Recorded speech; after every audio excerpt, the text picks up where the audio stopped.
You have now arrived at Stadium and Gale. Snap, the kick, it's been blocked again! Oh my! It's been blocked again! He's going to heave one deep down the field. It's going to be to the goal line. It's going to be gone! It's a touchdown! And the Gators have won the game! Tyree Cleveland! Oh my! I can't believe what I just saw! Dropping back to throw. Thompson fires the ball over the middle. It's Dory! It's Dory! Got a touchdown! Dory's got a touchdown! Oh man! Dory's got a touchdown! Hands it off to Harvin. He comes back. Say goodbye. Ahmad Black, in his final game as a Gator, takes it all the way home and sends Urban out a winner. You have now arrived at Stadium and Gale.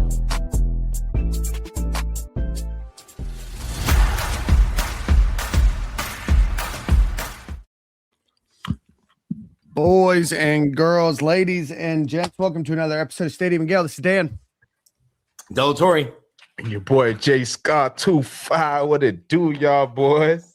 What up, 2-5? Yes, sir. Glad to have y'all boys back, man. Absolutely. As you guys can tell, Corey is not here. He's got some family obligations. So happy holidays to everybody, whether it's Christmas or Hanukkah. Happy holidays to you. How's everybody's weekend? Put to the test this weekend. Believe I passed. Wife work weekend.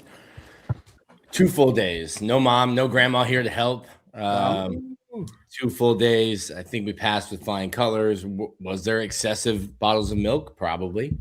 Was she bribed with sweets, treats, and cookies? Maybe. Who's to say? Yeah. Who knows? Baby's alive. No worse for the wear after 48 hours with only dad. So I pat myself on the back. And very, very long weekend. Shout out to all the single moms and single dads.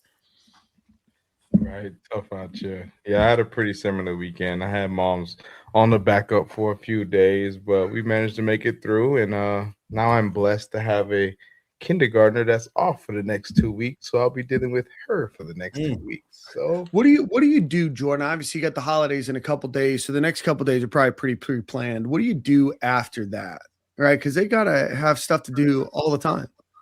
yeah, man. So good thing is she does gymnastics, so we're kind of gonna do like a gymnastics camp, and they just asked her for her to be on a competitive team, so that was perfect timing. So now she gets a couple more classes through the week. I'll let her go there. It's a little camp. It's a little pricey for like the camp days that they do for like the no school days, but we pay for those, and she goes in there and has fun with them as well. So I don't mind taking her there. I sit in the little waiting room through the little mirror, watch her do my thing. Yeah, I'd rather that than her, using my legs as a slide all day long at the house.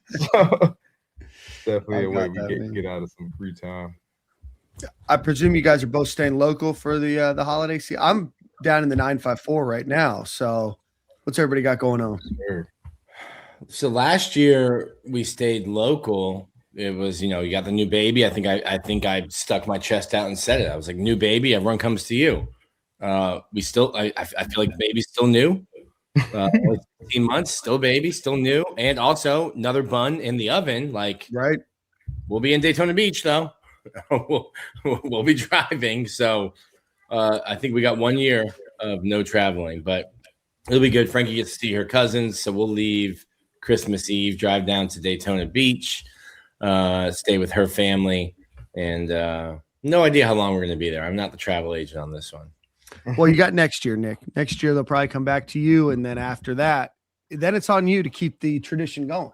You know what I mean? I have to make next year really good where everyone's like, oh, we should go to the game. Not everyone. We don't need everyone here. Yeah. There's a fine balance there. Fine balance of making it good enough that you're not asked to travel, but not good enough that everyone wants to come. Like 12 people in the house for a week? I don't know about that. Yeah, 3-day rule on that one. I'm down here until Friday morning. I got down here yesterday. Get a nice Isn't little that round your of golf. childhood room? No, this is my mom's office. Okay. I don't have this much class in my childhood bedroom. Well, no, I'm saying sometimes the childhood room gets turned into something. Oh, yeah. You're a young man still, but you're in your mid to late 30s. I don't understand. Late 30s. Yeah. I turned 38 next month. Expect Christmas or birthday presents from all of you guys. But down here for a couple days, and then I'll go back to Tampa for about 3 hours, and then I'm going to fly to New Orleans, go see some of Sarah's family for about 30 hours in New Orleans, come back, and then they're going to go to Mississippi for a few days, and then I'm going to go. I have a hockey game to go to next Sunday, and then I've got another round of golf next Monday that I couldn't miss. Gosh. So that's a business thing, Nick. It's one of those things I had to be back for. Yeah. I mean, what would the golf course do without your greens fees? Probably shut it shop. Yeah. It's called fuel in the economy, Nick. So somebody's got to do it. But man, it's good to see you guys, and we'll hopefully be back for full crew next week. I hope you guys have a Merry Christmas, Happy Holidays, and all of that fun stuff. Nick, let's get us a quick Brunt Insurance ad read, and then we'll get started with the show. One time for the team at Brunt Insurance, from the Panhandle of the Keys, car, home, life, boat, anything you need insured, even Dan's golf swing.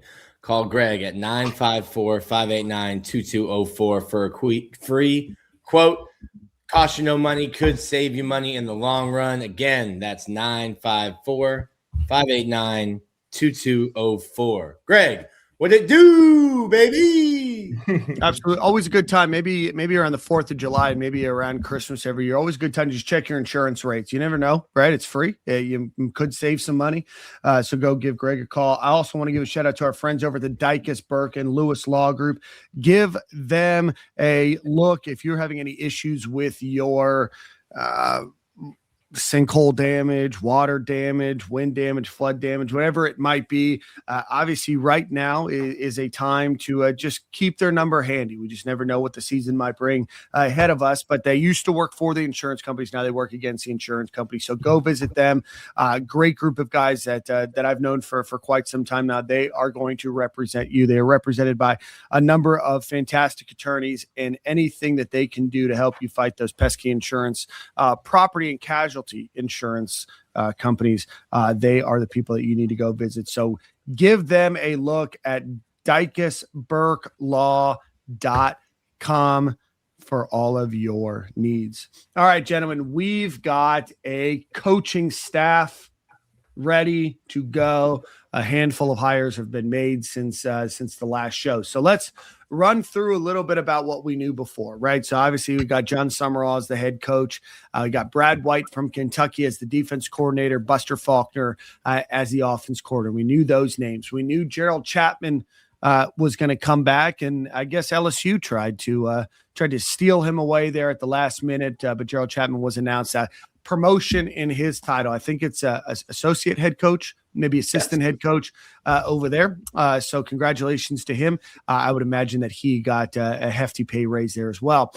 Brandon Harris, we knew about him, the cornerbacks coach. We knew about Chris Collins, the safeties coach. We knew Phil Trotwine was coming back. And I think at the time we knew Marcus Davis was joining the staff as well. So let's run through some of the names. And we'll start kind of top to bottom there. Nick has pulled up the list on the side.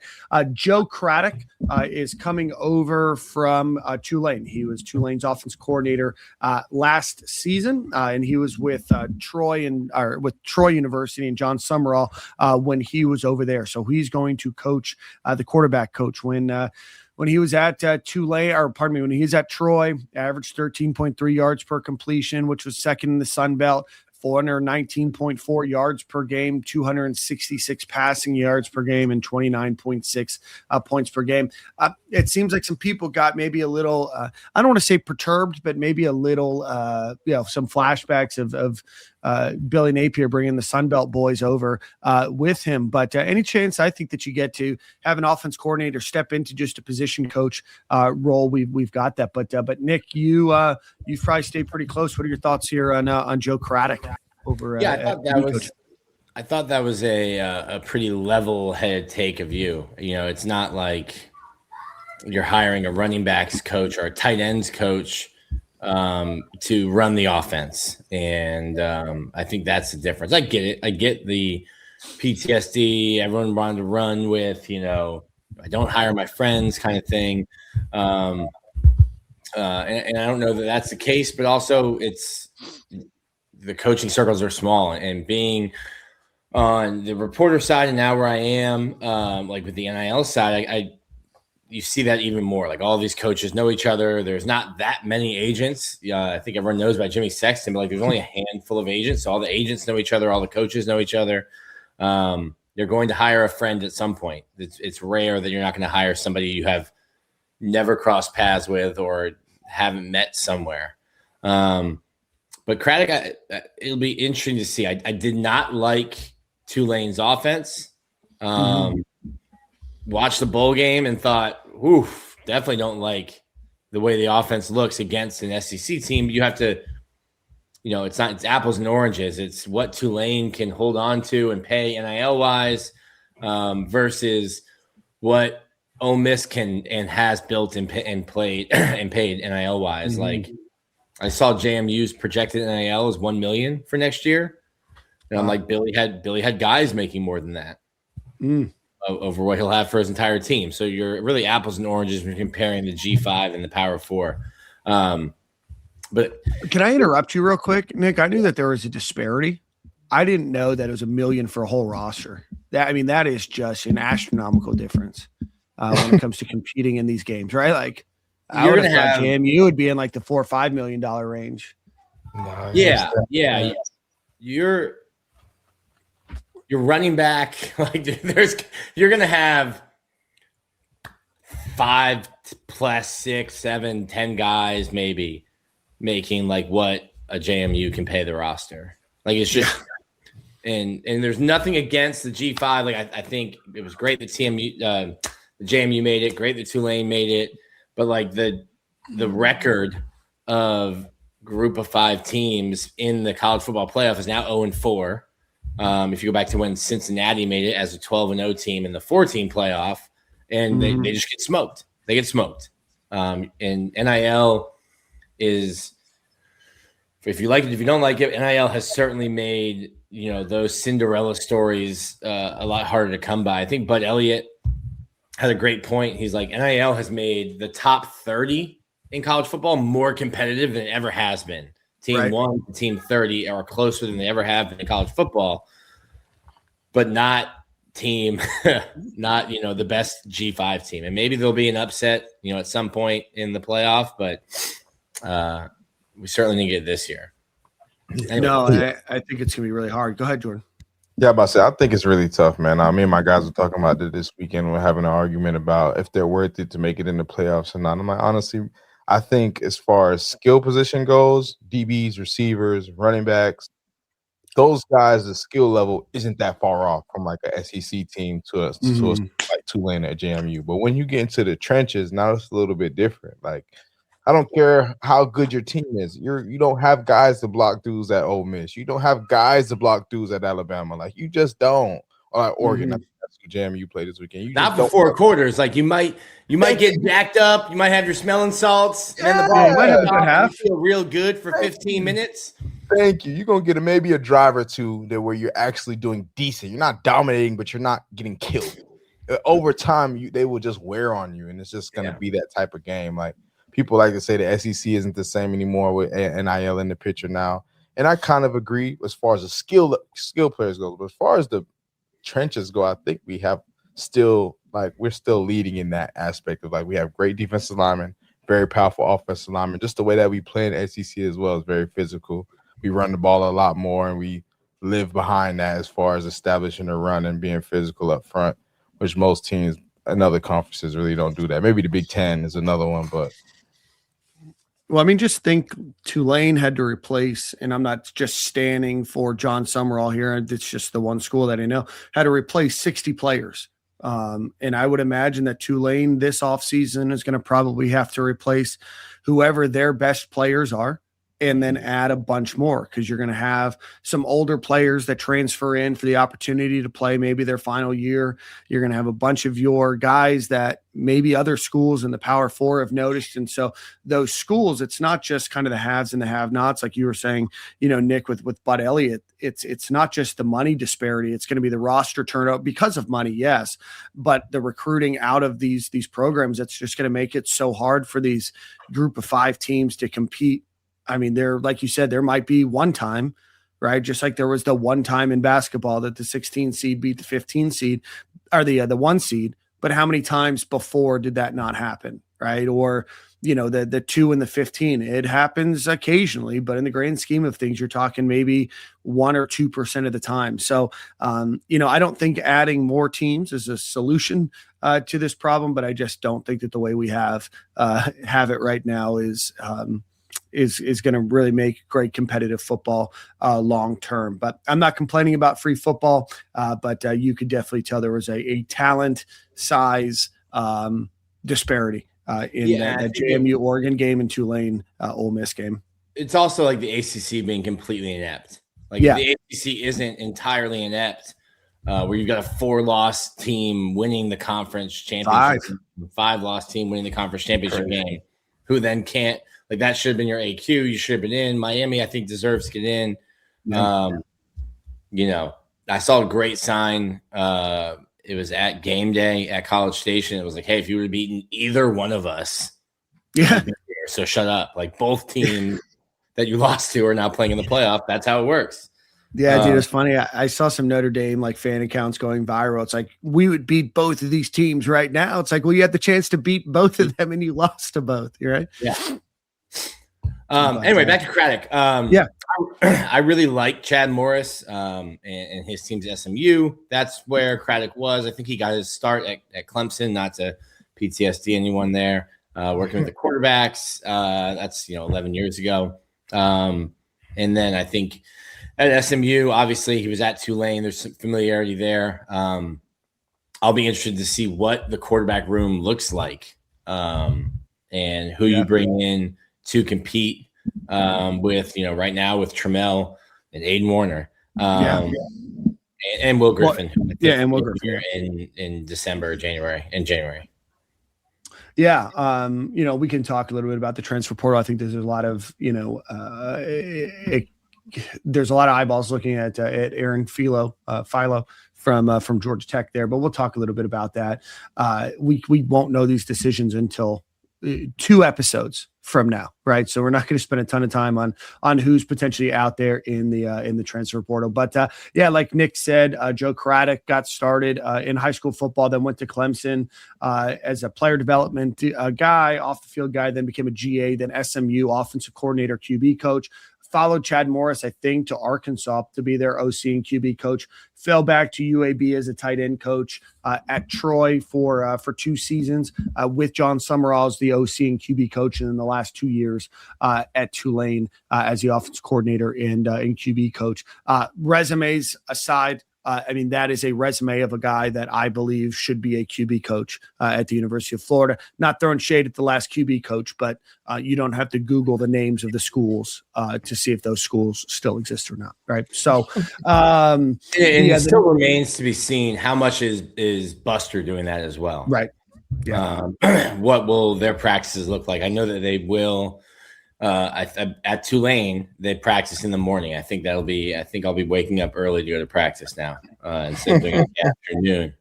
But it will be interesting to see what the coaching dynamic is. And that's something I'm always interested in when you get coaching changes. Well, sure, Billy Gonzalez was the receivers coach, but how much are the other guys doing? You have unlimited coaches now.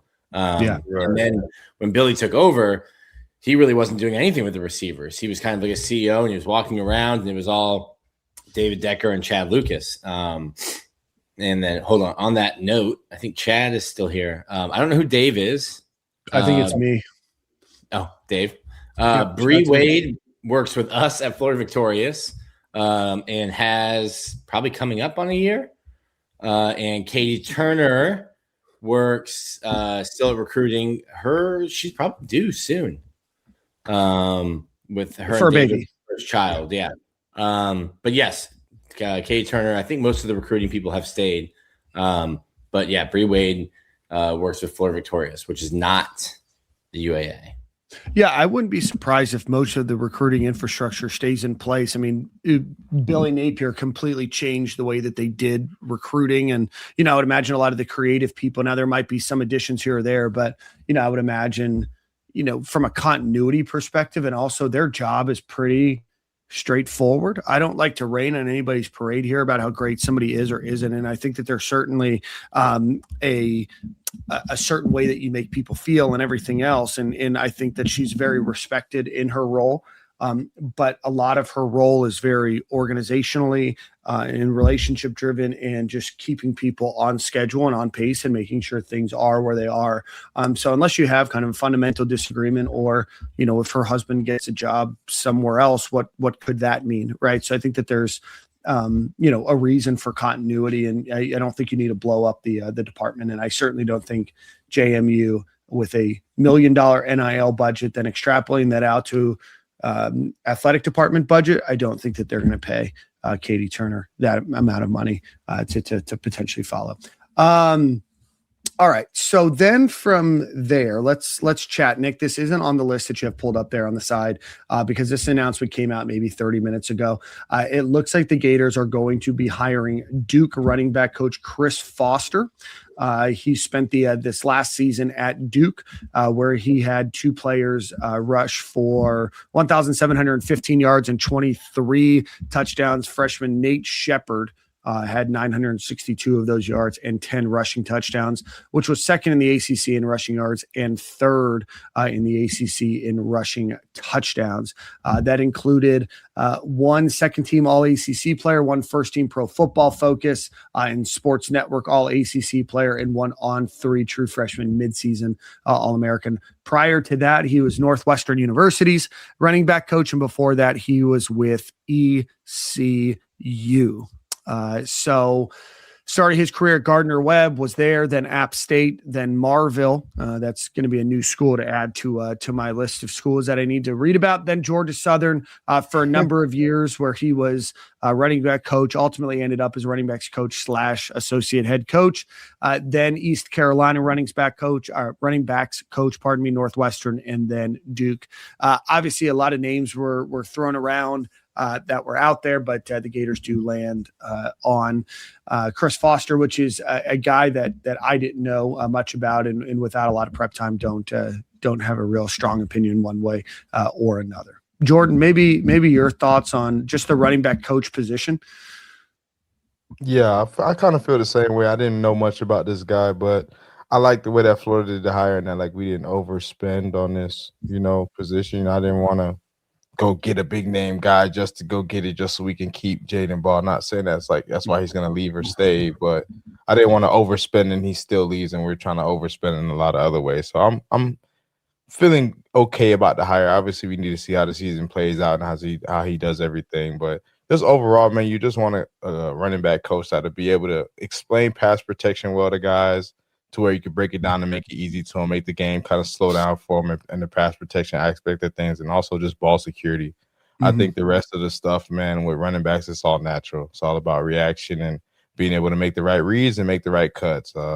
If you're at this level of football and you haven't learned how to read the 5-6 runs that running backs have yet, you're in for it, buddy. If you don't know who you're looking at this point in your career, maybe a freshman coming in, I understand that. In high school, you just get the ball and run. But I think we have a pretty experienced room now. I don't know who the new enrollees that are coming in, but everybody should pretty much know how to read inside, outside zone and gap scheme.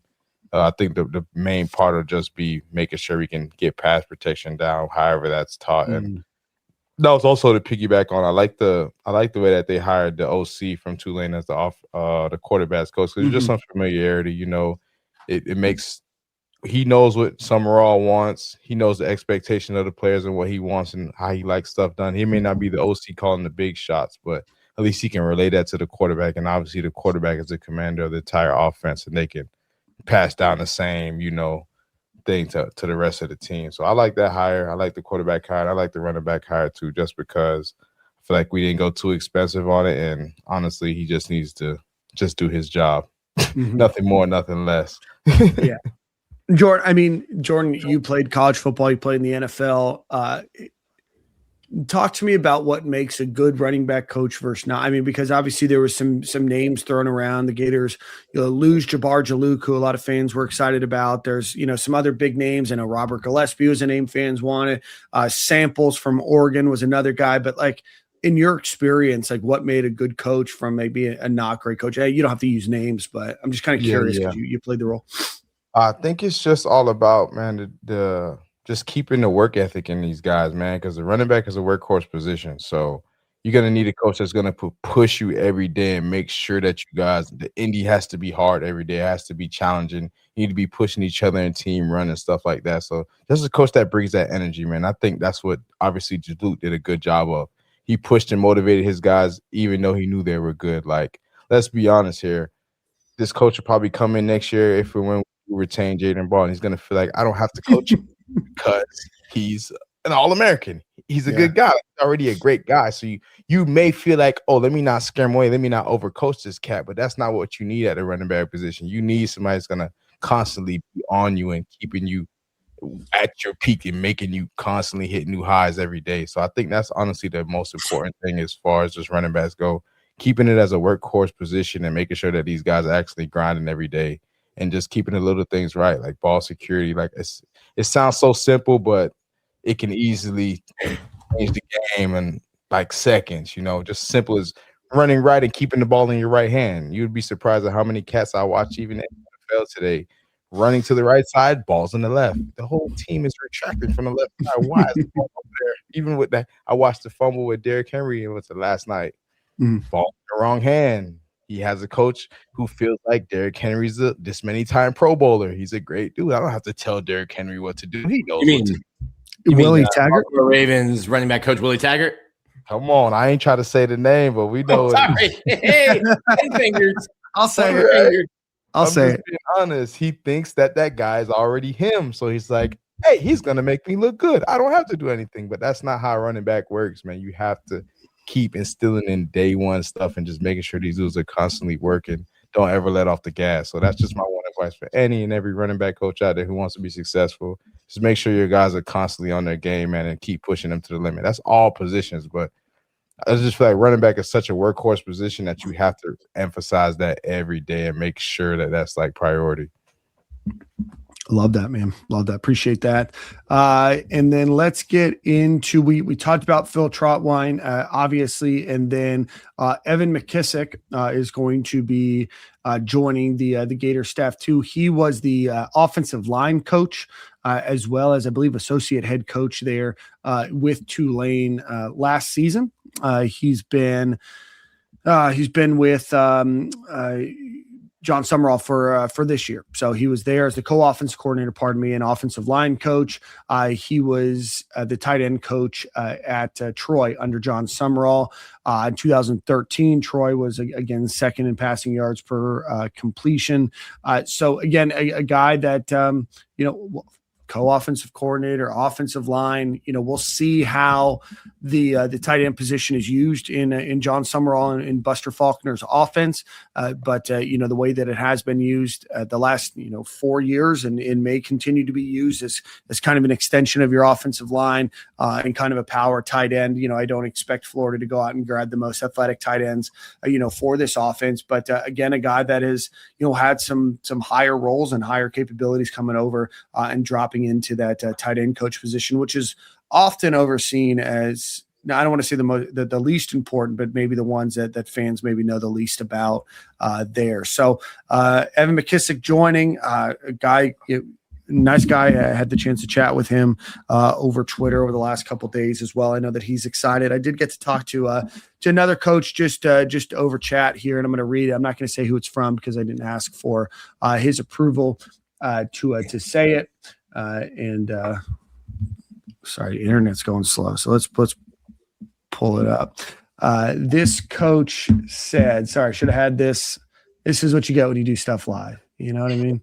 All right. So he said, because we're talking about the pod, he's like, absolutely, I'm looking forward to really doing it. He's like, we've got to get to recruiting, retaining, and raising the damn bar. The expectation should be to beat Georgia and making a damn home in Atlanta every December. So hopefully that gets the fan base a little excited there. But that rounds out the offensive core or the offensive side of the ball.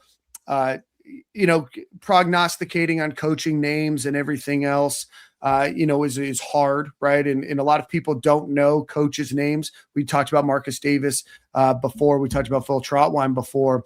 But Nick, any final thoughts on the offensive staff that Florida has here, and what kind of grade would you give it?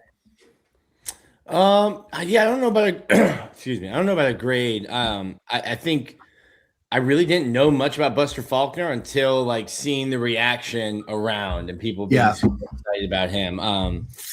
Getting Phil back, I think, is great. Like, it's having Brandon Spikes around and in the building, I think has been great. And getting guys like that were part of setting the standard. Like Brandon Spikes was staying after before the year. Jaden Woods, I was putting this on our message boards. Jaden Woods was staying every single day after practice and working with Carlos Dunlap. And like, there's not many in recent years, many better pass rushers than Carlos Dunlap. And I want a kid who's 18 years old to recognize like, oh, hey, this is an All-American first round draft pick. He's here. Let me not shy away from it. Let me walk up to him and say, hey, can we go work on some stuff? And every day after practice, like having those guys around, I think was huge. Getting Phil back, and like Phil wasted no time. Right. There was no announcement. There was no edit. I think it still said Penn State, and Phil was like, let me get on the phone. Let's just start calling. If you got 4 stars, if you got 5 stars, Phil Trotwine is in your caller ID, and we're going to be sending some offers. I can't remember how long it's been. I think it was Dave Waters put it out, like how long it's been since Florida has gotten a top 150 offensive lineman. It might be Martez Ivey. Yeah. My class was full of O-linemen, but he probably was it. Yeah, Wani was pretty highly rated too, Wani Taylor. Yeah, I don't know if No, I think Jawan was a 4-star that climbed kind of late. Mm-hmm. He was from Cocoa with Chauncey. Yeah. Is it David Bryant? Was that his name? Taven Bryant? No, that's Taven Bryant. What are you thinking about? Yeah, I think between Tez and Wani were like the 2 highest graded linemen, probably just in the last 10 years, I'm assuming. Yeah. I guess so. But getting Phil back, I think, is really good. I'm just looking right here. Let me see if I still have it pulled up. No, I lost it. It was kind of this damn Twitter with I had Chris Foster's like roster, what they put in like the press releases, who he's coached, all that kind of stuff. Tight end coach is always kind of like a swing position in my mind. It's like, hey, that's a guy you're going to want to be able to recruit. If you got an offensive line coach, like it is what it is. I don't know many. I think Tim Brewster is probably the only guy as a tight ends coach. You're like, I know who he is. Yeah, right. Brewster used to recruit some stuff. Now I don't play with that boy. Tim Brewster, very, very high on John Sumrall. Like, I don't think you could have somebody that sings higher praises for somebody than what Tim Brewster. That. Find you somebody who loves you the way Tim Brewster loves John Sumrall. I love that for us. But I think I can give the grade. I think I give it like a little B+. I mean, just because it's some uncertainty, with some not new names, but new names to most people. And I'm just not sure what these guys can do. But I have full faith in that we'll be able to make a good roster out of this and be able to get the ball moving with some of these guys, man. And with the tight end coach as well, him being a former offensive line coach, I think that'll play key into him being able to teach those guys how to block and what's the meaning of having the right steps and being able to take the right footwork to do the right blocking that they need to do, whether it's blocking or run blocking. So I think that's a good. Yeah, I think you went and you grabbed maybe the best potential, on paper, offensive coordinator that's in the country that fits the system that you're wanting to run. And I think that you grabbed a perennial top 5 offensive line coach, not just in terms of development, but in terms of recruiting. And you get a guy that's back on his home turf with, according to him, zero desire to ever leave again. So I think that those hires are great. I think the rest, are I don't want to call them names. They're guys that have good pedigrees. They've been multiple offensive coordinators there. You have the offensive coordinator as a position coach. You have the co-offensive coordinator as the tight end coach that's coached both the tight end and the offensive line. Again, Marcus Davis is relatively young in his career, and Chris Foster is a name, that again came out of nowhere for a lot of Gator fans. But, the way that I look at it is you have to look at continuity. You have to look at fit. You have to look at price tag. You have to look at, recruiting chops. You have to look at, how does that person coach and develop, and how does that person fit into your scheme and what you're trying to do. And as attractive as the University of Florida is for us as fans, it's, got to be the right situation for you, right? And you've got a clock that you're working up against. And if you want to hire a coach that's coaching somebody that's in the playoffs, are you willing to wait a week or 2 weeks or 4 weeks to get that done? Or do you want somebody that's there now? So, again, I thought that you nailed the offensive coordinator role. In my opinion, the most important coach you can have is your offensive line coach. I think you nailed that. So I'm going to give it a B+ with the opportunity for an A. I think both Phil Trotwine and Buster Faulkner's are 100 out of 100. And then the rest rounded out to a nice old B+ there, but you have some familiarity. You bring over some of your analysts from Georgia Tech. I am surprised nobody from Faulkner's staff from Georgia Tech did come over to fill any of these roles. But, again, it's got to be the right situation for you. But nailing the offensive coordinator and landing the offensive line coach of your dreams, to me, is the way that you want to make it work. So any more thoughts on the offensive side, or do you want to move to the defensive side? No, I think we said it we've said it on this podcast for a while. It's, you can X's and O's for as much as you want. You can have a great coaching staff. It comes down to Jimmy's and Joe's. Like, you're going to have to get players. I'm sure Nick Saban was a great coach. It didn't hurt that they recruited the way they did, and he got to coach those players. And you can say that probably about any coach. Like, Urban Meyer was awesome with Tim Tebow, and Dan Mullen was awesome with Tim Tebow, and then Dan was okay with anyone else not named Dak or Kyle Trask. So you need guys. So I think that's the biggest thing will be, once the portal opens, how does this staff identify and recruit players? Because looking at the offensive line, you're going to be replacing I don't know if we've said this before, but a fifth-year senior at left tackle, fifth-year senior center, sixth-year starting right guard. Like, you've got a lot of positions you need to go and recruit and get guys from the portal who are ready to play day one.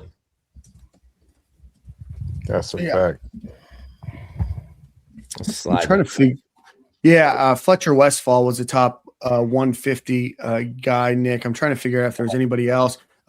He's the highest ranked of the last 10 years. I'm throwing this in ChatGPT to try to make it work faster, because we're going to have to go more than the past 10 years to get somebody that was ranked as highly as Fletcher Westphal, which, no offense to Fletcher Westphal when I say this statement, but it's pretty egregious at the University of Florida that you couldn't land anybody that was ranked anywhere close to as high as Fletcher Westphal was.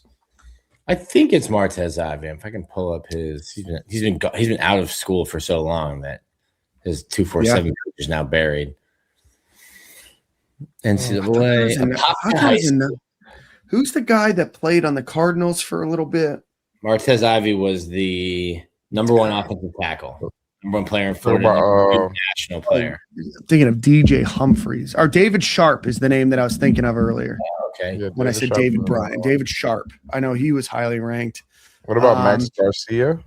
Yeah, so this is – well, Max was he transferred. I didn't know that. Yeah, Max Garcia transferred. Yeah, he transferred in from junior college, right? No, Maryland. Oh, it was Maryland. You're right. I'm sorry. Maryland had to sit out a year. So going back the last 15 years, Fletcher Westphal was a 4-star, maybe a 5-star somewhere. David Sharp was the 117th ranked player in the country in the class of what? 2014. 14, yeah. Yeah. And then DJ Humphreys was ranked pretty highly. Richard Garage was a 4-star. Rod Kearney was a 4-star. Isaiah Walker, but he didn't play. He transferred to Miami.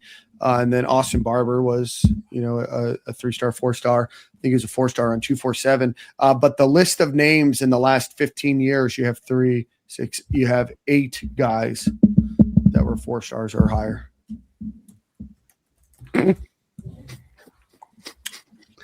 Egregious. All right, guys. Yes, Jason Zandamello is a top 10 offensive lineman, but he is a transfer to Florida as well. Well, that's a weird one because, yes, sort of. Yeah. Like enrolled and then immediately left. But yeah. Yeah, but still technically a transfer out of the high school, out of the high school system. Technically a transfer. Technically, he moved to Los Angeles. Yeah. Yeah, well, Roland got it. Jason Zandamella is definitely a top 10 player. Got it. Let's get into a quick ad read for our friends over at Home Field Apparel. Go visit homefieldapparel.com. Use promo code Stadium and Gale at checkout. Get you 20% off of your order. It's probably a little too late for you to get your Christmas presents in, but you can order one now and say that it got delayed by the Postal Service. A very easy excuse to blame the Postal Service. I know our friend Ryan Nick in Jacksonville finds any reason, and maybe he can blame this one on Home Field Apparel. Actually, come to think about it, I ordered a couple hats from our friends over at Branded Bills. They were supposed to be delivered on December 15th. Right now, it says they are out for delivery on December 18th with no updates then. Chat, am I cooked? I think I'm cooked. Yeah, so Sarah's dad's present might be a little bit delayed, but hey. Hey, both my parents worked for the Postal Service. My aunt was a postmaster general there in Micanopy. I have no hate to the Postal Service. I'm just saying it is an easy excuse to use. No hate. I love the Postal Service. Appreciate what they do. But again, homefieldapparel.com, about 6 pages of Florida Gators apparel there. They've got about 100 different schools that you can pick from as well. So go visit homefieldapparel.com. Use promo code Stadium and Gale. Get you 20% off of your order and free shipping. Shout out to the Postal Service.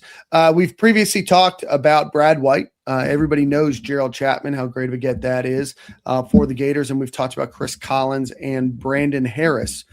So, pardon me, a couple new names to add to this list here is going to be Bam Hardman, who is a former Florida Gators captain and linebacker back in the early 2000s, and he is coming over to the Gators from Tulane.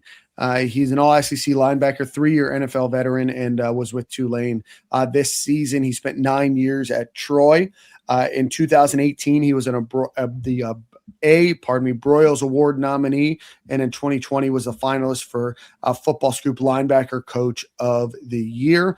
Over there at Troy, he worked with outside linebackers and defensive run game coordinator in the previous 4 years. Before that, he was their inside linebackers coach and bandit coach. He's had 19 players earn all Sun Belt honors in his 9 seasons. And in 2018, a former walk-on linebacker earned a freshman All-American honor there at Troy as well. So he comes over after a season at Tulane. And again, the Gators now have a coach on the offensive side and the defensive side of the ball. Nick, your thoughts on Bam Hardman? That's first off, hell of a name for a linebacker coach. You know what I mean? Yeah. You get a guy who, again, a former player. It's not a prerequisite, but like I've talked about it with Georgia, like all of the coaches at Georgia got their butts kicked by Steve Spurrier and enjoy winning that game against Florida. You've got a bunch of guys now, or a couple guys now, who understand that what it's like to put the pads on and put that orange helmet on to kind of set the standard and set the expectation. So I like that. We'll start from the top. I think Brad White, I know we talked about him a little bit too. Yeah. I've talked with some of the players. When I talked to Miles Graham, when we were releasing that he had re-signed and he was coming back, I was waiting for 30 minutes because he was watching film with Brad White. And then he talked about having a head coach as your position coach and then having a guy like Brad White breaking down film with him. I said, I always thought that because Mark Stoops was a defensive coach that Brad White didn't get the credit. He goes, definitely. Like, this guy is super, super bright. Love his defense. Love the way he's gonna call it. So I think starting from the top, Brad White is a guy who maybe we look at Kentucky and you think, hey, that was all Mark Stoops. I think he had a lot of his fingerprints were on that Kentucky defense, which put Dan Mullen in a headlock, put Billy Napier in a headlock, put a lot of the SEC in a headlock for a long time. Getting Gerald Chapman to stay, that was huge. Then you get Bam. And then you kind of fill out the rest of the staff. I like Daewon. Met him last year. He was on staff last year.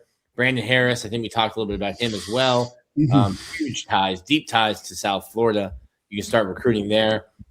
Chris Collins coaching the safeties. It is interesting to me that you've kind of got those three separate rooms now in the secondary, where a lot of staffs will just lump the safeties and the nickels together. So that is interesting to me. And then you've got, the two linebacker coaches as well. It's it is. I think it's a good staff. Again, I'm still kind of in that same camp though of you've got to get the players, and we'll see what happens when you get the players. But all of the defensive players who I've talked to as we're doing like contract negotiations, stuff like that, love the defensive coaches that they've talked with. Awesome. Yeah, man, just to piggyback off what kind of Nick said, I kind of called this kind of when Sumrall first got hired. I knew he would go and hire some former players of some sort, whether it was at the college level or the pros. So I think that plays a big part in one, player retention, as well as the new guys we get on staff to buy in, because it's one thing to hear from a coach who you feel like knows X's and O's, but to hear from a coach, it's literally lace up the cleats and put on the helmet and has been through the same thing that you've been through, and they bring that energy. I think it's just going to bring a whole different beast out of our defense, especially with the head man being the defensive guy, former linebacker. I haven't met him or talked to him yet, but he looks like he has tons of grit in him and looks like he eats nails for breakfast. I love that. So I think that's a great overall defensive lineup, honestly, man. I think we're going to kill the recruiting aspect in the next couple of years, especially in the South Florida area, especially once we start winning ball games and stuff like that. Obviously, all that falls into place, but I think he did a good job of piecing everything up so far, man. We got guys who aren't the best recruiters, but they're a better development type of player, and we got some guys who are amazing recruiters and can coach as well. So I think we got a lot, kind of hitting all the bases in this one. Yeah, no, absolutely. Let's just run through the the rest of these coaches. Greg Gasparotto is going to be the inside linebackers coach. Came over. He was with Tulane previously at Army, where they ranked number one in total defense nationally when he was there with 275.3 yards.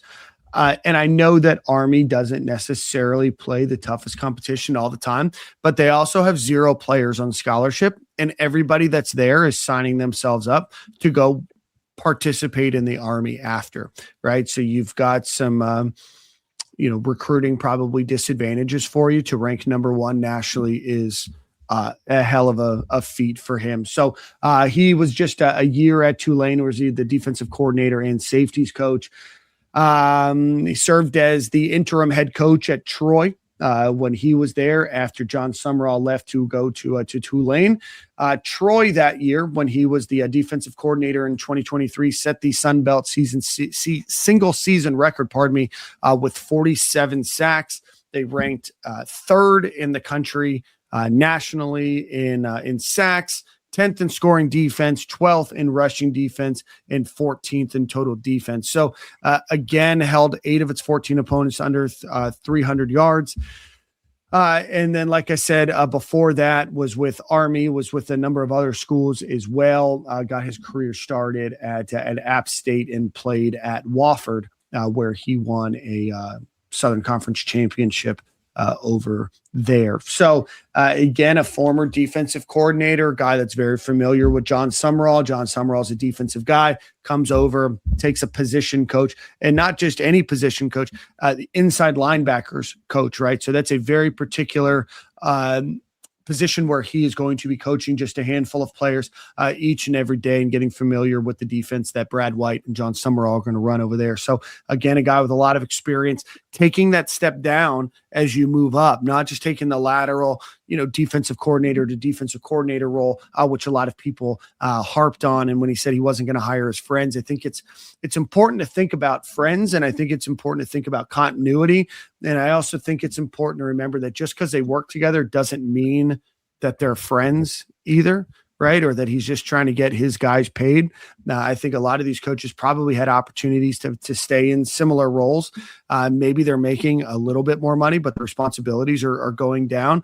So I don't mind some of these bringing, coaches over that that know your schemes, that know the way that you use words and use formations and help carry that message over. You're going to need, just with any executive, they're often going to bring over people that know them and are familiar with them. And a lot of them didn't necessarily coach with John Sumrall for years, right? Some of them coached for a year, some coached for 2 years or 3 years, but a lot of these coaches didn't just fall, John Sumrall everywhere that he went. So I don't want you to think that, they're just friends or these people that are unqualified for the roles that they're in. I think that there's a lot of qualifications that make somebody qualified to be a position coach. And I think that a lot of people, if you take John Sumrall away and you said, hey, we're hiring the defensive coordinator at Tulane to be an inside linebackers coach, most people would be like, yeah, that makes sense, right? That's an upgrade in terms of where he goes from the group of 5 to the power 4, but the position drops off. And so I don't mind a lot of these names that are coming over, and, the proof's in the pudding. We don't know how this is going to work. And, like Nick said, player retention is important, recruiting is important, development's important, and all of that is very important. So we're looking at this on paper, but I think when you look at bringing your friends over that the internet was complaining about yesterday, I don't know if I truly buy that narrative so far. Yeah, I would have liked to. I heard early on, like the week after they announced that he was bringing his special teams guy on, Jonathan Galante. It was just announced today that Joe Houston is going to LSU to be their special teams guy. I thought he was really good. And then the special teams coordinator, Rusty Witt. Oh, strength and conditioning. Sorry, yeah, ST, yeah. Sorry, strength and conditioning, the S&C, not ST. I think he's a great hire. I watched like an 1.5-hour video interview with some like workout YouTube channel. I put it on our message board. I got to go find it again. Intense, obviously being I believe there should be, I hope there's a mat. Every team should have a mat. It's just good football. It's just good football. $400 needs to go in the trash can, Nick. It's just good football. Bring the mat out, bro. Leave the mat. If I see that mat again, brother. Bro, what do you mean? That mat has saved lives, okay? Brother, there was multiple times this year they had 10 people on special teams still. Significantly less than without the mat. That's just not really something I'm proud of, Nick. You don't want to see that number without the mat, Dan. I don't think you do. Sure, do you play special teams in the NFL? Yeah. No, there's like one team that has a mat in the NFL. No, it's not, unfortunately. You just lose your job. These kids can't lose their job. So you need the mat. I think like the New Orleans Saints, maybe. I think it was them.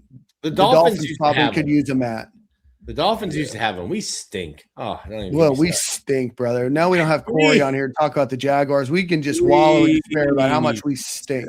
I got my Carolina hat on. I had to switch it up. This is the beauty of getting hired and fired a lot of times, guys. I'm a fan of a lot of people. I like to think that, Nick, tell me if you agree, Jordan. You have to sit this one out. Tell me if you agree. I think the Jaguars are good this year because of Jordan's coaching this offseason.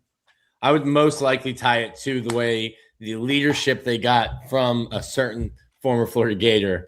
Come on. I think that's a huge tie. I think it makes sense. The running backs going crazy on the low. Nah, Trevor Lawrence is obviously doing his thing as well. Shout out to that guy. I will say it here because who cares? Those guys were looking terrible in the training camp. It looked so bad. I did not predict that it would look like this going into this season. Literally, we would have every day he pulls up all the MEs and like penalties. Every single day, the billboard 10 plus. Defense gets 10, offense has 10. Penalties, offsides, holdings, all of it. MAs, messing up plays. I'm like, yo, I don't think it's been one day where we just played a clean practice. And, just looking at that and then seeing how they're playing this season, you see they really just turned a new leaf. I think it was obviously a lot has to do with the offense. I think Liam Cohen is really special. I watched him from the ground up, and he's a real mastermind on offense. So I think that's helping him out a lot, as well as Campanelli on the defense. But not too much to get into Jags football. But shout outs to those guys doing their thing this year. NFL's done. The NFL's done. Anyway, back to Rusty Witt. Really good to see that interview I watched. I think if you just go on YouTube, if you're already on YouTube, don't kid off. But once we're done here, if you search his name, it's like an hour and 20 minutes, and he's literally just talking about his philosophy, how he structures his lifts and how they track everything. It was really good for a gym nerd, gym rat. And I wonder if they retain Jess Ackerman, who's been at Florida twice. He was there last year.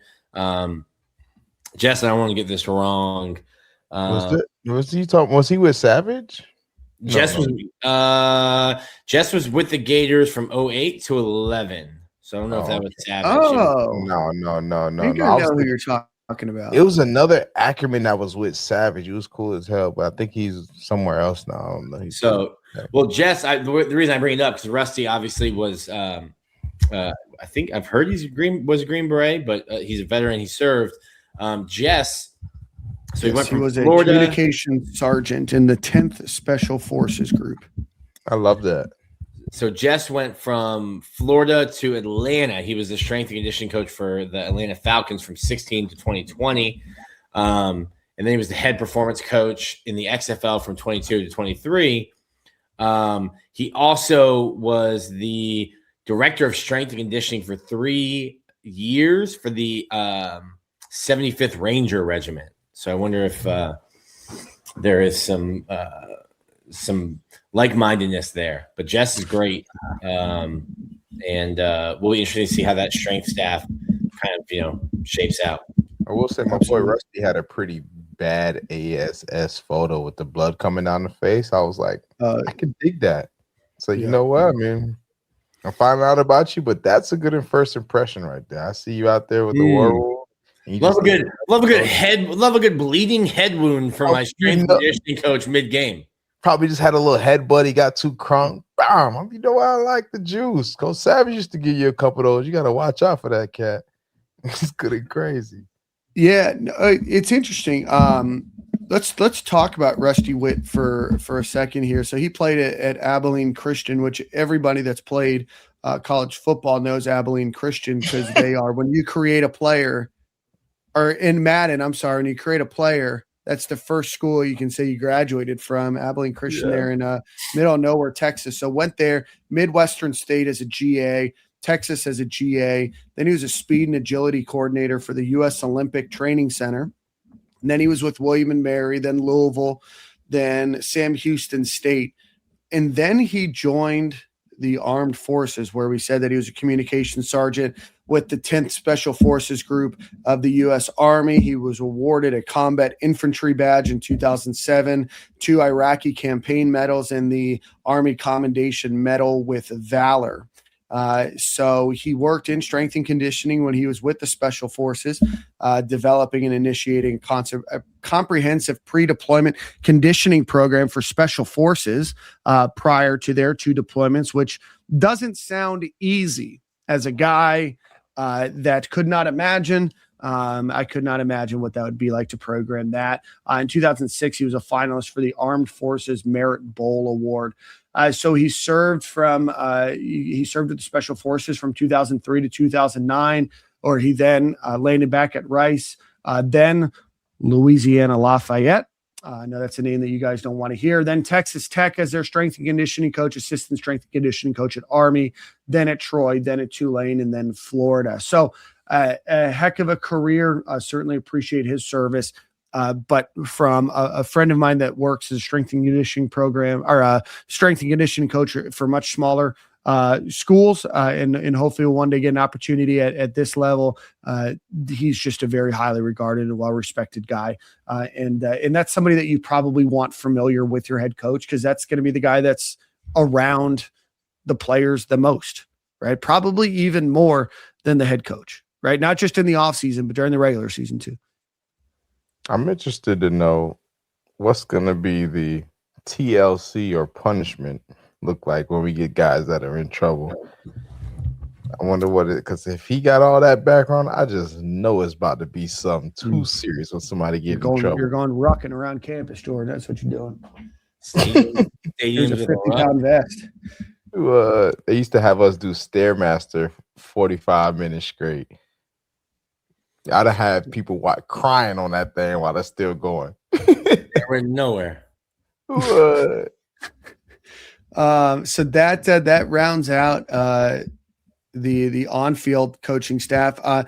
Nick, I'm glad you said his name earlier, because I would have said Dawan Wilkins, who was with the staff last year as an off-the-field guy, is joining as the Nichols coach. He's just 25 years old and is the youngest position coach in the SEC. Prior stops at Furman, and then was a GA at Kentucky, where he worked with Brad White and Coach Chris Collins there. So, but no matter, I'm not going to call it nepotism, favoritism. I'm not going to call it anything other than the fact that you're 25 years old and you're a position coach in the SEC. You're doing something very good on and off the field. So congratulations to Dawan Wilkins.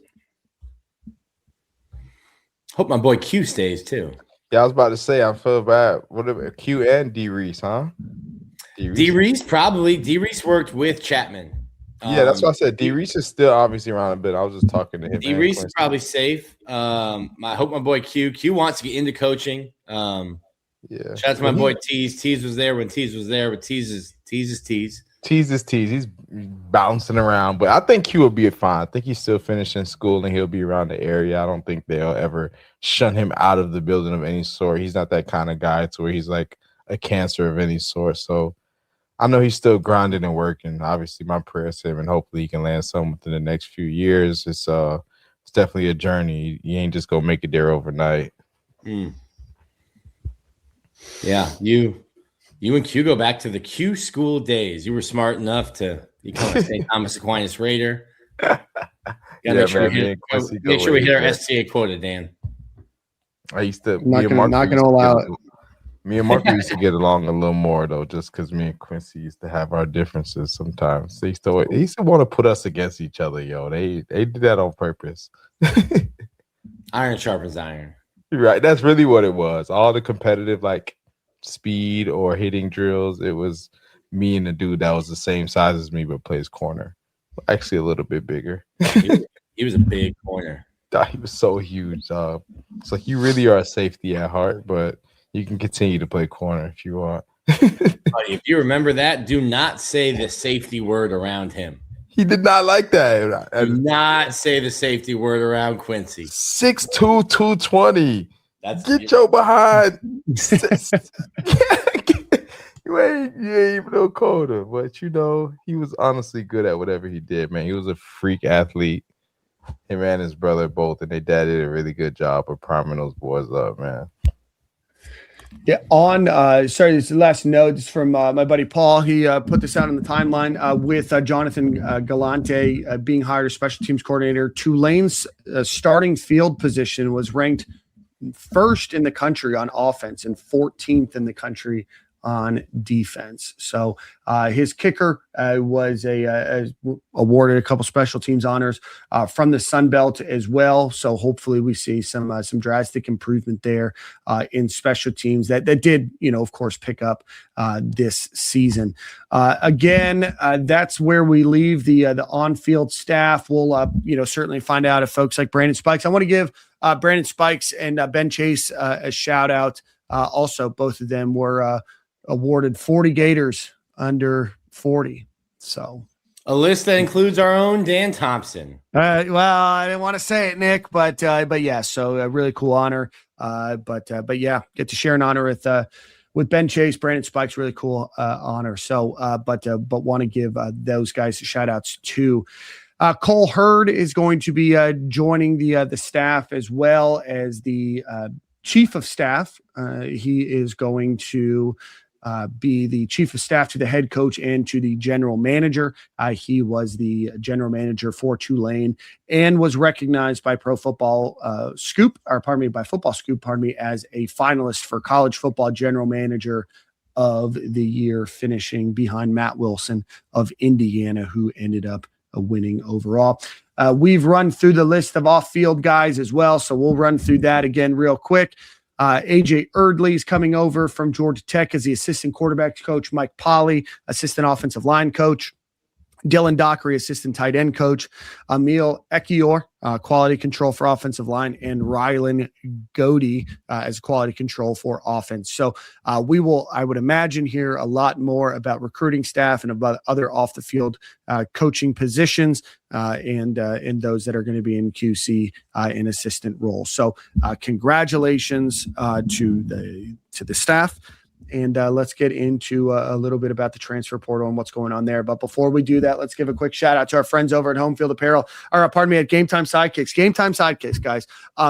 Fortunately, I gave my parents one of these cups a couple years ago. So I had one down here. Go check them out. GameTimeSidekicks.com. It's going to keep your hot drinks hot and your cold drinks cold. I kept one in my car last Thursday. I parked in a parking garage at work, and there was still ice in it 9 hours later. So that's pretty cool. So go check them out. If you use promo code Stadium15, you'll get 15% off of your order. Again, GameTimeSidekicks.com, promo code Stadium15. So we didn't do this for the defensive staff and the rest of the staff. So let's just do it overall. Just on paper, conversation, everything that we know, give the staff a grade. Let's go. We'll give him a B+. Yep. I'm in the same boat. Yeah, I'm in that same B range. I think it's fair to say that. And obviously I don't want to get too high and get the line like my boy Corey say.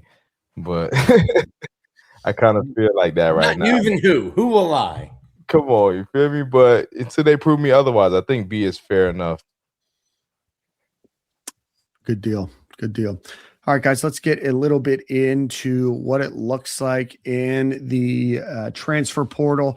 I had a couple of names added since we last chatted today, notably a guy that I thought would break out a little bit this year, but didn't really get to see him much on the field this season, and that's Florida wide receiver Nashawn Montgomery, who's going to enter the transfer portal. Spent a year here in Gainesville, 3 receptions, 26 yards, played against Long Island, Georgia, Kentucky, and Ole Miss. Out of high school, was ranked as the 262nd overall prospect, number 37 wide receiver, and 39th best player in the country. Comes to Florida from Miami Central High School, where he had 537 yards and 4 touchdowns. But he is going to enter the portal. He is the Gators' 15th scholarship player to announce their intention into the transfer portal. I think I've got 18. I guess some of them weren't scholarship. You're right. Yeah. I'm sick about that one right there. That one kind of hurt me. I can't lie. You're gonna lose guys who are like Katie Daniels. I think is going to be a really good player somewhere. Yeah, that's what I was thinking. I was just about to say he hurt me just as much as Katie Daniels hurt me. Just not. Yeah, I still think, I don't know if you guys share it, but I still think DJ. I think DJ has the potential. I'm not just because he's leaving or just because of the year he had. Like, I still have the perspective of what his offseason was. I think he can go somewhere and he can ball out. Like, you're going to lose guys who will go on to be productive. Yeah. I felt the same way, bro. I honestly didn't. Obviously, not to backtrack, but I didn't want to lose DJ. I wasn't like the boohoo crying sad, but at the same time, I almost wanted him to just to stay, just to have. I know you could do better. I've seen you do better. You know what I'm saying? So I was not mad at all with him staying, but more to navigate towards the Nation thing, man. I just think he's going to be a baller as well. Unfortunately that we can't see him do it in orange and blue, man. I think he was going to be a great guy. He'll still be a great guy. He'll still have a great career. You'll hear that kid's name years from now and say that he was a Florida guy at first, whatever. But all praise to him and wherever he goes, man. Best of luck to him. Yeah, we were starting the marketing campaign, Agent Zero. No gloves, no drops. We were working on it. He's I mean, we did our best, you know. We did our best. Cool kid. Wish him the best. Originally, I wonder where he ends up because he's originally from Providence, Rhode Island. Yeah. In Miami for a little while, but long, lean, fast, good routes, solid hands. Like, he's gonna be a good player wherever he goes. Yeah. No, I mean, and there's got to be fit. There's got to be, you know, you just don't know what's going on in somebody's life. You don't know, you know, maybe Gainesville is not the place that they want to be either. And you have some opportunity. Maybe it's the type of offense that he's going to run, or maybe there is some prognostication about who you might bring in and who you might recruit. And, you know, Florida had, you know, every opportunity for a wide receiver to come on the field this year and show out. And, you know, it just didn't work out this year. And, you know, certainly as a guy that was a fan of and still am a fan of Nation Montgomery, I hope wherever he goes, he gets an opportunity to show out. But, you know, most high school kids aren't going to work out, right? It's just the way that it works, right? There's only so many wide receivers on a team that are going to be good. And that's usually, if you're lucky, 4. In most cases, it's 2 or 3 that are truly like difference makers. And most times it's like 1, right? So, you know, there's going to be an opportunity for him. And, you know, I hope that he's able to go and get a good fresh start for himself. Gators also lose backup offensive lineman Devon Manuel, who came to Florida. He's the 3rd offensive lineman to leave the program. Came to Florida from Arkansas. Only played in 1 game in 2025, and I don't know if he played in 26 at all. Did he, Nick? And made a couple appearances in 24. Who? Devon Manuel. No. Well, first off, 26 would be this coming season. I'm sorry. In 25, played 1 game in 25. My apologies. And then 3 in 2024. I read it wrong. Yeah, he's got some knee issues that he's just gonna have. Like, you're gonna have to battle through them. Good player potentially, but, you know, going to be hampered by his injury stuff. But yeah, like, it's not going to be cheap, but you're going to have to get guys in the portal on the offensive line. Mm-hmm. Yeah. You need backups too, right? Offensive lineman Enoch Wengoy. Also, he's been at UF for 2 years. Hasn't seen game action in his 2 years. Originally from London, England. So, you know, he's on his way out. Manchester, pardon me. Somebody would have gotten 3 hours away. Sorry, 3 hours away. Yeah, not around the corner. Not like me when I say I'm from Coral Springs or I say I'm from Fort Lauderdale. I actually you're from Coral Springs. Yeah. This is one that got the internet in a stir, and then who knows? Maybe there's a chance that he comes back. Nick, I don't want to mispronounce it. Makai Boyro. Kai Bureau is in the transfer portal. 20 tackles, 2 sacks, 296 snaps last year, starting 9 games. You know, again, just because you enter the transfer portal doesn't mean you can't leave the transfer portal. And I think that Florida is in negotiations to try to keep him if they can. Certainly his position coach is staying the same. And who knows, maybe there's an opportunity for him to make more money somewhere else, or somebody is telling him to potentially look and seek that out. But you know, I don't know if the book is totally closed on him. And 1 interception. Yes, that too. Yeah. He called game.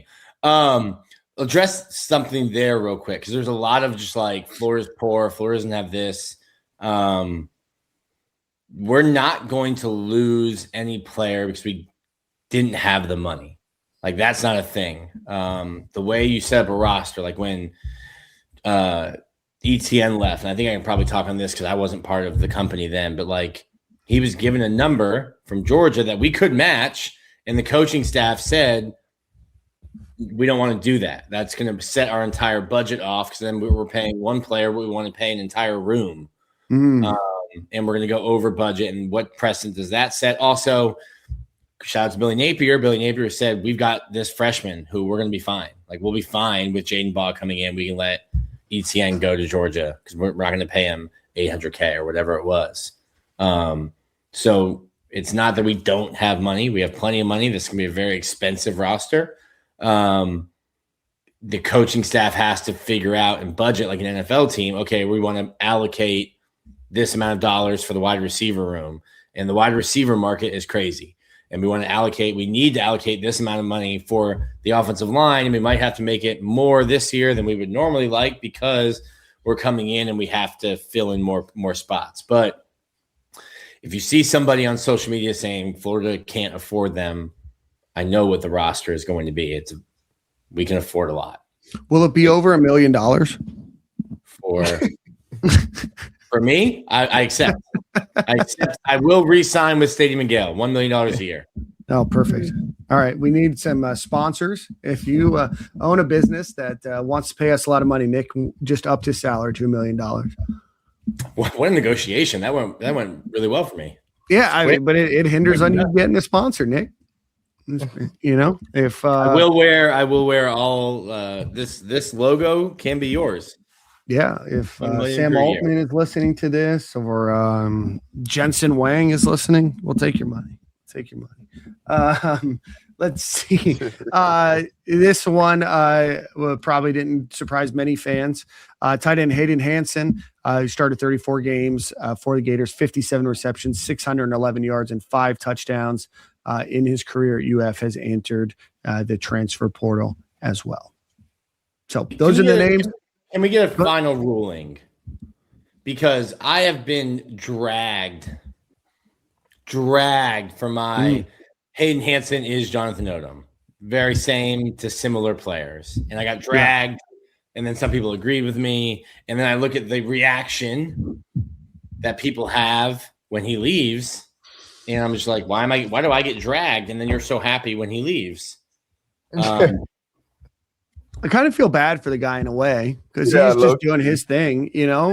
It's not his fault. Like no other tight ends could develop in the way that they use the position. Like, wasn't Hayden's fault that he's not like the most athletic and fastest tight. Like he was just out there, right? Like he didn't start himself. He didn't hold coach hostage that I know of. You know what I mean? Like Florida asked him to do. Like he just wasn't that guy. He was reliable, in my opinion, to a certain extent. We just didn't like kid. Yeah, I feel like he did what he was supposed to do, man. I think he may go somewhere else and do pretty good. I just don't think he did. I don't think that's what we wanted to see as a fan base. We didn't want our number 1 or number 2 option to be a tight end. That's just what that was. No. And that's what we were getting. I mean, it was kind of like similar to the McElwain era where our favorite play was play action to Goolsby.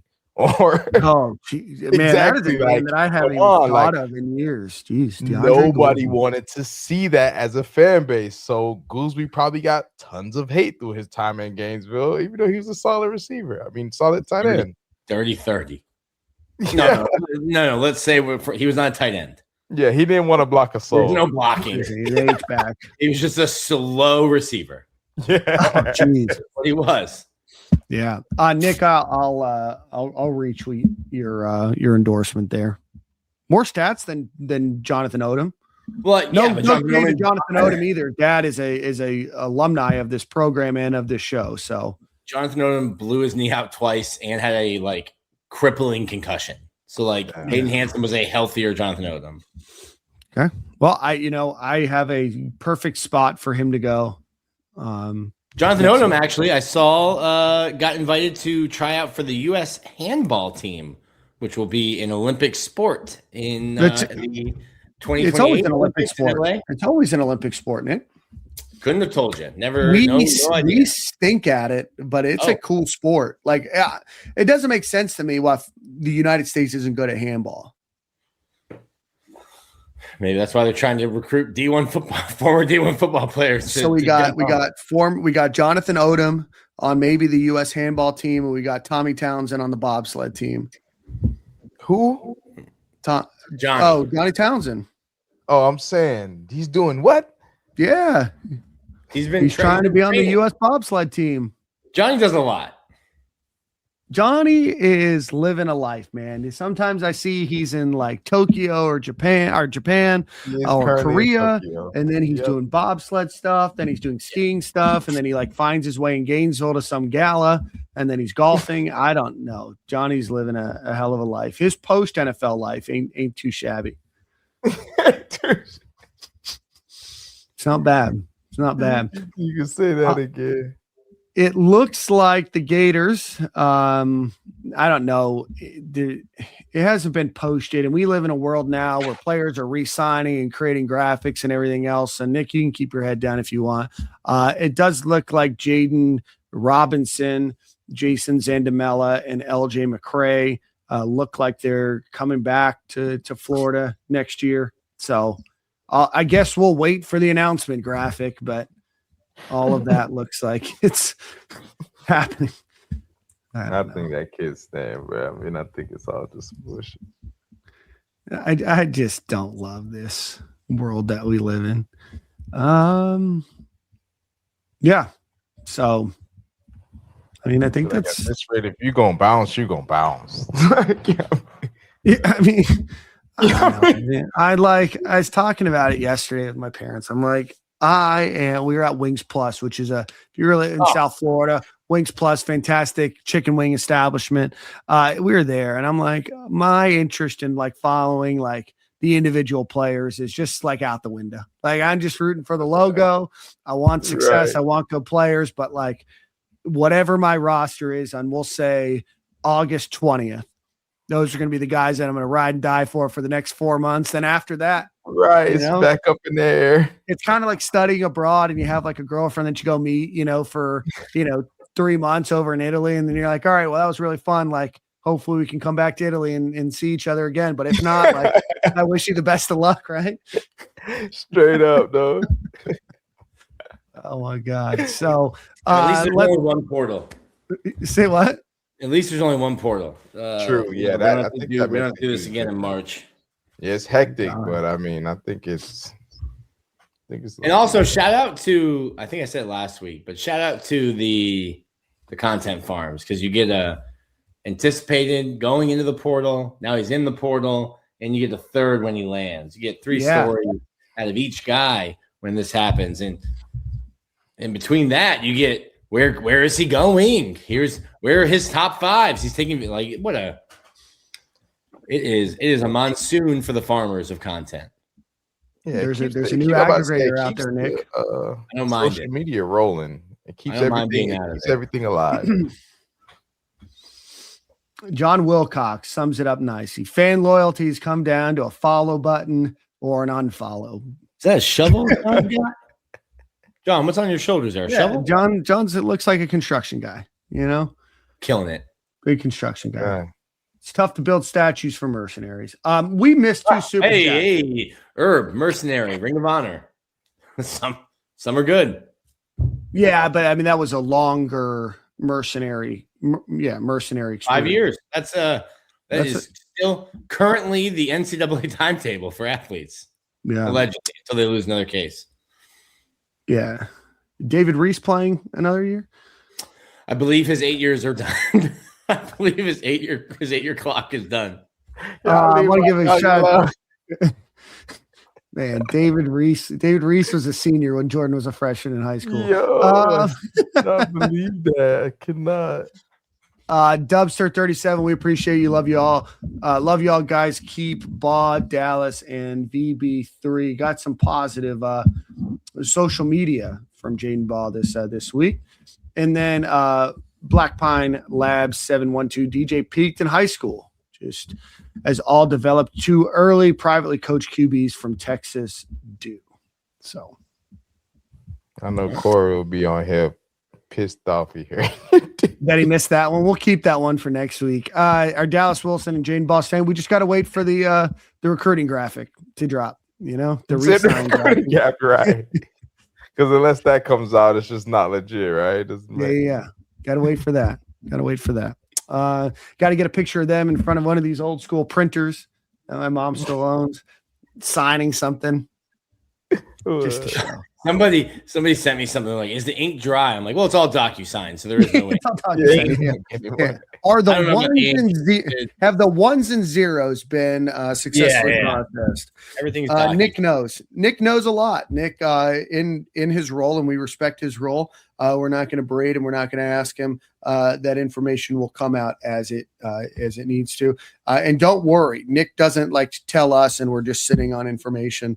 Nick is very beholden to his job and his responsibility of confidentiality. So the Smithsonian called. They want the printer. I'm telling you what, man. But I bet there's a typewriter. Let's get one final shout out to our friends over at Alumni Hall. Go visit alumnihall.com or go visit them in Gainesville on Archer Road. They're going to have the largest selection of Florida Gator apparel, paraphernalia, whatever you might be looking for, Gator golfing supplies, ornaments, Christmas gifts, birthday gifts, whatever it might be. Go visit alumnihall.com. Let them know your friends over at Stadium and Gale sent you. We've got 4,000-ish people watching right now. If you could hit the retweet button, if you could go on your Apple Podcast app or Spotify, go ahead and rank us 5 stars or whatever you want to rate us. If you could go do that, or if you could hit the like button, the subscribe button on YouTube as well. We haven't done Song of the Week in a while, and I'm going to give it to you, Nick. So what do you got for Song of the Week? This will be our last one before Christmas. Yep. So I'm going to go with, what's that? Hold on a second. While you do that, he said, Apple Music. I just wanted to start playing something. Yeah, no, I removed my comment. Unk shall not see my DJ slant. Black Pine Labs, we already put it up on the big screen, so it's there. Now you have to live with the consequences of your $5 donation to the Stadium and Gale Slush Fund. We appreciate it. It's fine. Just travel to Europe for a couple weeks and the internet forgets. What do you got, Nick? My favorite one is Pentatonix Hallelujah, but I think I did that last year. So I'm going with one that gets Frankie going in the car seat. Old school song, Jingle Bell Rock by Bobby Helms. And a Merry Christmas to all this week. Absolutely. I hope you guys have a great holiday. It's always great seeing you. We will be back next Monday. We'll do some New Year's resolutions. We'll talk a lot about what's happened over the last. Say what? I said we lie less. I think that's a podcast, or lie more. We just have to lean into lying. Next Monday to see if we'll be lying less or more. Yeah. Silk's been giving me mixed signals, so I got to see where he lands as line coordinator, chief line coordinator. All right, guys. Well, we appreciate everybody for watching Stadium and Gale. I hope everybody has a fantastic holiday. Enjoy this time of year. Enjoy time with your family. Enjoy the season. And we will see you guys at the same corner, same time next Monday. Peace.